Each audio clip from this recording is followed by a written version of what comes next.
लोकसभा में नेता प्रतिपक्ष राहुल गांधी का हर बयान अब सीधे सियासी हलचल पैदा करने लगा है। इस बार उन्होंने अपने ताजा आरोपों और जेएनजी को लेकर कही गई अपनी टिप्पणी से एक नई बहस छेड़ दी है। बीजेपी ने तुरंत पलटवार किया और मुख्यमंत्री देवेंद्र फडणवीस ने तो राहुल को माओवादी सोच वाला तक कह दिया। लेकिन दिलचस्प मोड़ तब आया जब शिवसेना, यूबीटी और एनसीपी शरद पवार गुट राहुल गांधी के बचाव में डटकर सामने आ गए। दर्शकों, बता दें कि एनसीपी शरद पवार गुट की नेता और सांसद सुप्रिया सुले ने मीडिया से बातचीत करते हुए कहा है कि राहुल गांधी ने जो सवाल उठाया है वह किसी राजनीतिक पार्टी पर सीधे हमला नहीं है। उनका इशारा साफ तौर पर चुनाव आयोग की ओर है। सुले ने तीखे अंदाज में कहा, अगर राहुल गांधी ने डेटा पेश किया है तो उसका जवाब चुनाव आयोग को देना चाहिए। यह संस्था स्वतंत्र है और उसे ही बताना चाहिए कि राहुल के आरोपों में कितनी सच्चाई है। बीजेपी या अन्य दलों को क्यों इतनी चिंता हो रही है। सुले ने यह भी जोड़ा कि एक सशक्त लोकतंत्र में हर नेता को अपनी बात रखने का हक है। ऐसे में राहुल गांधी के बयानों को विपक्ष पर हमला मानना सरासर गलत है। तो वही दर्शकों, आपको जानकारी दे कि मुख्यमंत्री देवेंद्र फडणवीस के उस बयान पर भी सुप्रिया सुले ने पलटवार किया, जिसमें उन्होंने राहुल गांधी को माओवादी सोच वाला करार दिया था। उन्होंने कहा, राहुल गांधी ने जेएनजी की बात की है, यानी नई जनरेशन की।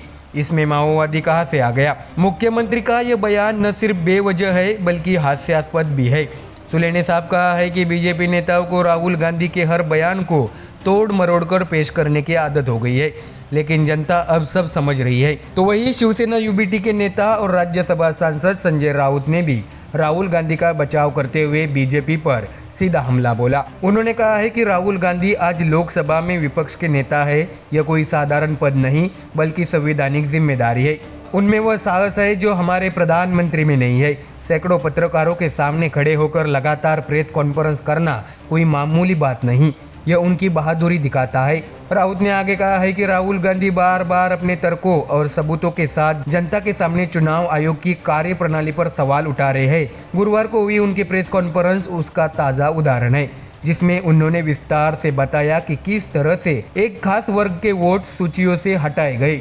दर्शकों, जानकारी दे कि राहुल गांधी के इस पूरे एपिसोड से बीजेपी बैकफुट पर नजर आई, जहां एक और बीजेपी नेता उन्हें माओवादी सोच कहकर खारिज करने की कोशिश कर रहे हैं, वही विपक्ष लगातार ये मुद्दा गरमाए रखने के मूड में है।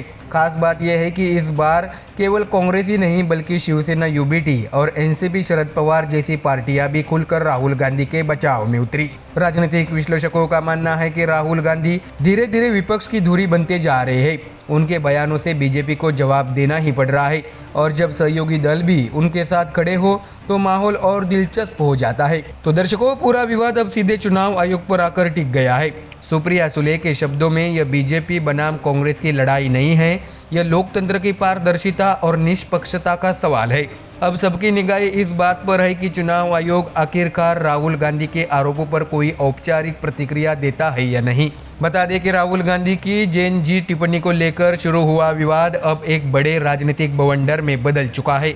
एक तरफ बीजेपी उन्हें कट्टरपंथी सोच से जोड़ने की कोशिश कर रहे हैं, वहीं दूसरी तरफ शिवसेना और एनसीपी यह कहकर उनका बचाव कर रही है कि राहुल लोकतंत्र की असली आवाज उठा रहे हैं। तो दर्शकों, फिलहाल इतना तो तय है कि यह बहस सिर्फ शब्दों तक सीमित नहीं रहेगी। जैसे जैसे चुनावी मौसम नजदीक आएगा, जेएनजी, माओवादी और वोट चोरी जैसे मुद्दे और गरमाएंगे और शायद यही राहुल गांधी की असली रणनीति भी है, विवादों के बीच जनता का ध्यान उस तरफ खींचना जहां से असल चुनावी नैरेटिव तय होता है। तो दर्शकों, फिलहाल इस खबर में इतना ही। देश और दुनिया की बाकी और खबरें जानने के लिए जुड़े रहिए हमारे चैनल MDR न्यूज़ के साथ। धन्यवाद।